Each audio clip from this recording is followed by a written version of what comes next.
Now let's look at two simple examples of taking partial derivatives. When we take partial derivatives, actually it's pretty simple. Just remember that when we take derivatives, it has to be with respect to one independent variable at a time. So for example, if you look at the first one over here, we may use different notations. We can use either partial z, partial x, or we can use f sub x over here, means the derivative with respect to x. And when we do that, y is considered a constant. And the same thing, when we are taking derivative with respect to y, x is considered a constant. One thing we try to remember is that we only use derivative formulas when it is necessary. I'm going to point out that one a little later. Okay, so let's just try it. So what's going to be partial z, partial x? So that's going to be simply the derivative of x cubed plus x squared y cubed minus 2y squared.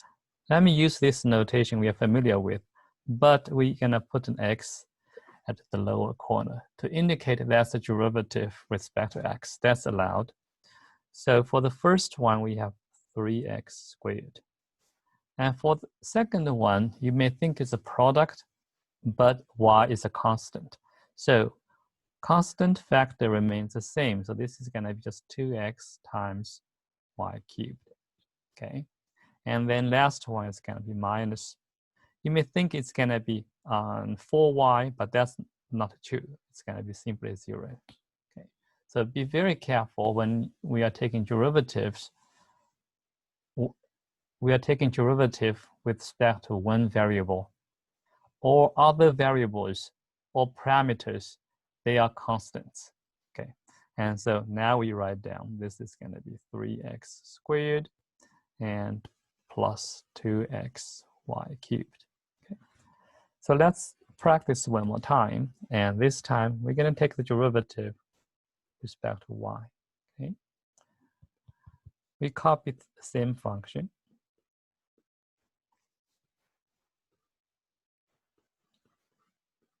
Right?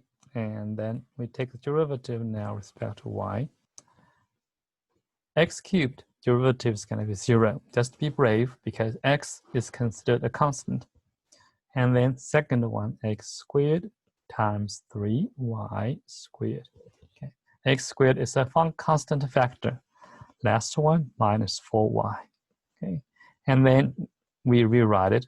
So 3x squared y squared minus 4y. Okay. So that is the rule. Now we know how to take the first order derivative. We can actually keep going and take the higher order derivatives. I'll leave exercises to you. So this one over here, that means take derivative twice of z with respect to x twice. Okay. Fyy, and that's going to be derivative with respect to y twice. And fxy, that's a derivative with respect to first x, then y. But soon we will see the order really doesn't matter, okay, etc. So you can actually do these things without trouble. Okay. Now, to evaluate, we just plug in the values. Okay, so for example, over here, fx21, we already have it. So x is 2, y is 1. So that's going to be 3 times 2 squared, right? And plus 2 times 2y is 1 cubed. So that's going to give us 12 plus 4. And that's going to be 16. Okay. And I'll leave the other one for you to figure out. That should be easy. Okay, just plug in the value into this 3x squared y squared minus 4y. We also use this notation that x is 2, y is 1, and then you can finish. Okay. One interesting thing is that, let's just try this one. fx 1, this one, actually you can take the derivative by plugging y first. So you can actually just say x cubed plus x squared and 1 cubed minus 2, like that, 1 times 1 squared. Because you're taking derivative with respect to x, so you can actually plug in y first. Anyway, y is considered a constant. And then you will see this is exactly going to be 3x plus 3x squared plus 2x and plus 0, right? And then after you do that, you let x to be 2, right? And then you will see your value is going to be 12 plus 4 is going to be 16. So there are two ways to find the value of a partial derivative at a point.